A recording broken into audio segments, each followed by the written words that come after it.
코린 여러분 안녕하세요. 코비에TV입니다. 오늘 준비한 무서운 이야기는 인터넷 썰인데요. 저도 처음 들어보는 이야기라 한번 준비해봤습니다. 그럼 오늘의 무서운 이야기 바로 들려드리도록 하겠습니다.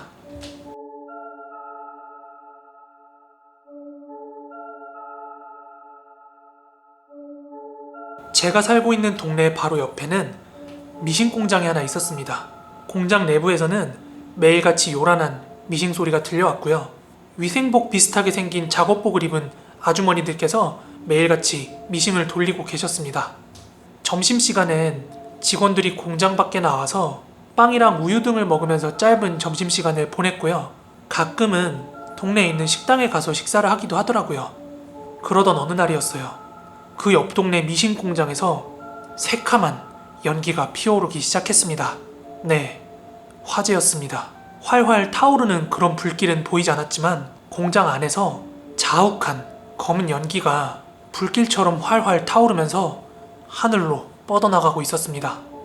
그리고 공장 밖으로 직원들이 막 쏟아져 나오는데 아무거나 근처에 있는 걸 손에 집었는지 뭐 수건 같은 거랑 원단 같은 걸로 코와 입을 가리고 그 작은 공장 입구로 우르르 쏟아져 나오더라고요. 검은 연기 때문에 눈이랑 코가 매워서 그런지 직원들은 공장이랑 동네를 구분 지어 놓은 그 철조망에 막 달려와가지고 부딪히고 나서야 본인들이 공장 밖에 빠져나온 걸 인지한 것 같더라고요. 소방서에서도 신속하게 출동을 해서 불길을 잡긴 했지만 연기 때문에 탈출하지 못한 몇몇 직원이 공장 내부에서 질식사했다고 하더라고요. 이 화재의 원인은 미싱 공장 내부 창고에서 출고를 앞둔 재고 물품들 옆에서 누군가 담배를 피웠는데요. 꽁초를 대충 처리하고 버렸는지 그게 재고 더미 사이로 들어갔나 봐요. 거기서 이제 작은 불씨가 살아나면서 불길이 커지고 유독가스가 발생하게 된 거예요.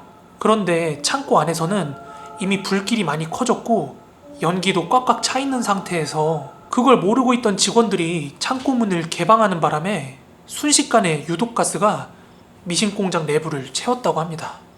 경찰은 화재의 원인 제공자를 찾고자 했지만 끝끝내 찾지 못했다고 합니다.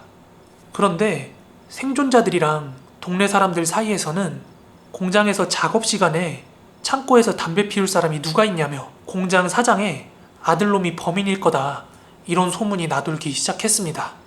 아버지가 없을 때면 그 사장 아들이 창고에 가서 담배를 피우면서 농땡이 피운다는 거는 내부 직원들은 이미 다 알고 있는 사실이었거든요. 게다가 공장 직원들은 화재 이전부터 동네에서 점심을 먹으러 돌아다니면서 그 공장 사장 아들에 대한 이런저런 이야기를 많이 했었기 때문에 동네 사람들도 알고 있었던 거죠. 하지만 소문은 소문일 뿐 결국 끝끝내 범인은 잡지 못하고 그 공장은 문을 닫았습니다.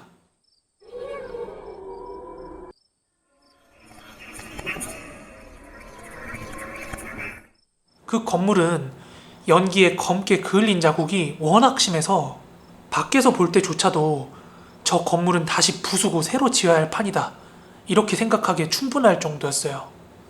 그런데 얼마 뒤에 공장 사장이 몇 개월 뒤면 그곳에다가 큰 의류 창고 겸 의류 매장을 차려서 아들한테 운영을 맡긴다는 그런 이야기가 돌기 시작했어요. 그래서 동네 사람들 사이에서 떠돌던 사장 아들에 대한 흉과 이상한 소문들은 잦아들기 시작했습니다.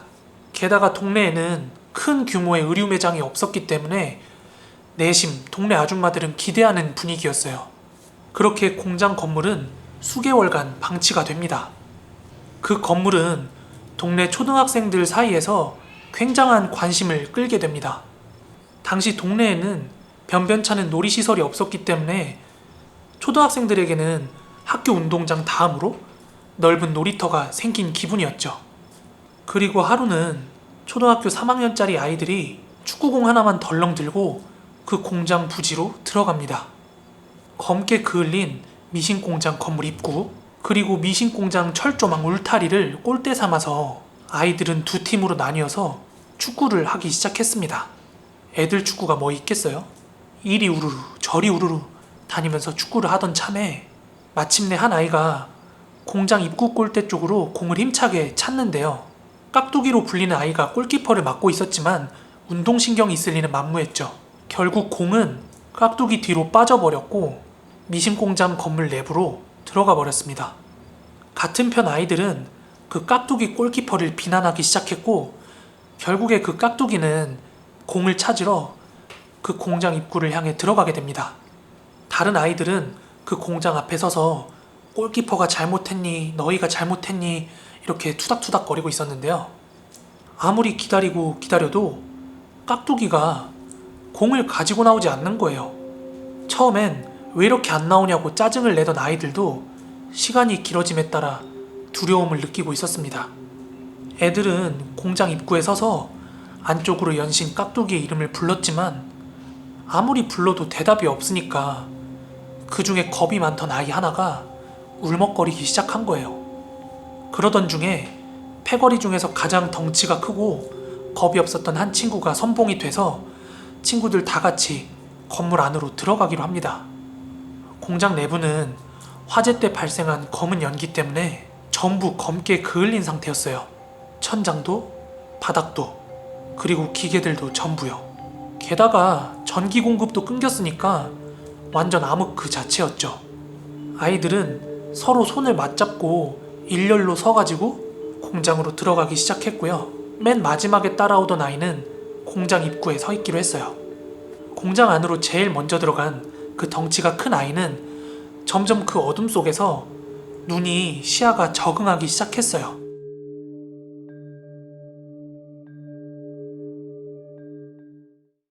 그때 공장 한복판에 미신기들 사이에서 혼자 쭈그리고 있는 깍두기를 발견하게 됩니다. 그런데 깍두기는 땅에 떨어져 있는 공을 집어들고서는 쭈그리고 앉아서 움직임이 없는 거예요. 야! 너 거기서 뭐해? 덩치 큰 아이가 깍두기를 불렀는데 묵묵부답이었어요. 그러자 뒤에 서 있던 아이들이 깍두기의 기색이 심상치 않은 걸 감지했는지 동요하기 시작했고 선봉에 있던 덩치 큰 아이도 덩달아 겁을 먹기 시작했어요. 공장 내부는 천장과 바닥이 구분되지도 않고 가까이에 있는 물건들도 다 검게 그을려서 한 치 앞도 분간할 수 없는 상황 속에서 아이들의 불안은 극에 달하고 있었죠. 야, 공 찾았으면 얼른 나와. 덩치 큰 아이가 다시 한번 그렇게 불렀는데 깍두기는 미동도 없었어요. 그러자 손을 맞잡고 있던 아이가 너무 무서워서 손을 놓고 비명을 지르면서 뛰기 시작했어요. 그러니까 그 뒤에 있던 아이들도 다 같이 놀래가지고 요란스럽게 소리를 지르면서 공장 밖으로 나가버렸어요. 아이들이 딱히 무서운 장면을 봤다기보다는 그냥 겁에 질린 것 뿐이었어요. 덩치는 예상치 못하게 혼자 남겨지게 됐어요. 그리고 온몸이 떨릴 정도로 무서웠던 한편 그 깍두기한테 화가 났어요. 저 녀석이 제때 나오지 않으니까 상황이 이렇게 된 거라고 화가 잔뜩 난 거죠. 야, 나오라고. 덩치 큰 그 아이는 씩씩거리면서 뚜벅뚜벅 깍두기한테 걸어가서는 목덜미를 쥐어잡고 공장 밖으로 끌고 나왔어요. 공장 밖으로 나와서 다시 환한 햇살을 받으니까 덩치는 안심이 됐는지 자기도 모르게 미소를 지었습니다. 그와 동시에 아이들에게 야, 비겁하게 너네들은 날 버리고 가냐? 어휴, 겁쟁이들. 이렇게 애들은 놀릴 정도로 여유를 되찾았죠. 그리고 자기가 끌고 나온 깍두기를 다시 한번 바라봤는데 얘가 넋이 나간 얼굴로 땅만 바라보고 있더라고요. 야, 너 축구공은 어딨냐? 밖에서 기다리던 아이들 중 하나가 깍두기한테 물었어요. 그리고 덩치 큰 아이도 그 안에서 깍두기가 축구공을 들고 있는 모습을 봤거든요. 야, 너 공 어쨌어? 야, 공! 공 어쨌냐고! 공 아니었어. 깍두기는 잔뜩 겁에 질린 듯 입을 열었고 이내 바지에 오줌을 싸더라고요. 갑작스런 돌발 행동에 애들도 당황해서 깍두기만 바라보고 있었어요. 이어서 깍두기는 넋이 나간 그 얼굴로 사색이 되어서는 초등학생이라고는 믿기지 않을 정도로 미친 듯이 막 쏟아내기 시작했어요. 공을 찾으려고 들어갔는데 아니, 너무 깜깜했어. 책상이랑 기계 같은 것 때문에 걷기도 힘들었고, 그래서 천천히 둘러보면서 찾고 있었는데 조금 시간이 지나니까 그림자 윤곽 같은 게 보이기 시작하더라고. 그래서 나는 주변을 둘러보면서 공을 찾는데 기계들 사이에서 뭔가 통통 튀고 있는 거야. 자세히 보니 동그란 게 축구공 같더라고. 그래서 다가가서 그 공을 두 손으로 집어 올렸는데 이야기가 미처 끝나지도 않았지만 아이들은 이해했어요. 그때까지 축구공이 튀고 있을 리가 없잖아. 그게 머리였어. 그렇게 이야기가 끝나기가 무섭게 깍두기가 자기의 두 손을 올려서 보여주는데요. 두 손은 검게 그을려 있었고 깍두기의 손바닥 위에는 검은 긴 생머리카락들이 있었습니다. 놀란 몇몇 아이들은 소리를 지르면서 공장 밖으로 도망 나갔어요. 그리고 남은 아이들이 고개를 돌려서 공장 입구를 바라봤는데요. 공장 입구에서 검은 연기가 스멀스멀 피어오르는 게 보였습니다. 아니, 검은 연기가 아니었어요. 검게 그을린 사람의 머리가 밖을 쳐다보면서 자신의 머리카락과 손을 하늘하늘 흔들고 있었습니다.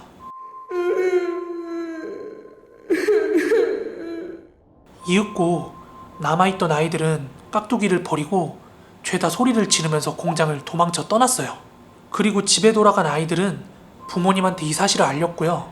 저녁 무렵이 되어서야 부모님들께서 공장 앞으로 갔고 쓰러져 있는 깍두기를 발견해서 부모님께서 데려오게 되었습니다. 이후에는 인근 초등학교에서 아이들을 그 공장으로 가게 하지 말라는 가정통신문이 발부되기도 하였습니다. 그리고 시간이 지나서 그 공장을 허물고 예정대로 의류 창고와 의류 매장이 생겼어요. 그런데 얼마 못 가서 사장의 아들은 각혈을 토한 채로 시신으로 발견됩니다. 사인은 폐암으로 밝혀졌습니다. 그 이후 미신공장 사장을 동네에서 본 사람은 아무도 없었습니다. 동네 사람들은 그 아들이 창고에 불을 낸 게 맞다고 확신을 하게 되었습니다. 그리고 그날 아이가 만진 축구공은 분명 질식해서 죽어가던 직원의 귀신이었을 것이라고요. 네, 오늘 준비한 무서운 이야기는 여기까지입니다. 이제 이 방에서의 촬영도 오늘이 마지막인데요. 내일이면 저는 한국으로 출발을 합니다. 여러 가지로 기분이 묘하네요. 아무튼 제가 베트남에 있던 한국에 있던 저는 늘 이 카메라와 함께 여러분들과 하루에 한 번씩 만나도록 하겠습니다. 항상 응원해주시는 분들, 그리고 한자 한자 정성껏 사연 제보해주시는 모든 분들 항상 감사하게 생각하고 있습니다. 앞으로도 열심히 하겠다고 약속드리겠습니다. 오늘 영상은 여기서 마무리할게요. 저는 다음에 더 무서운 이야기로 찾아오도록 하겠습니다. 그럼 모두 좋은 밤 되시고요. 저는 한국에 가서 인사드리겠습니다. 감사합니다.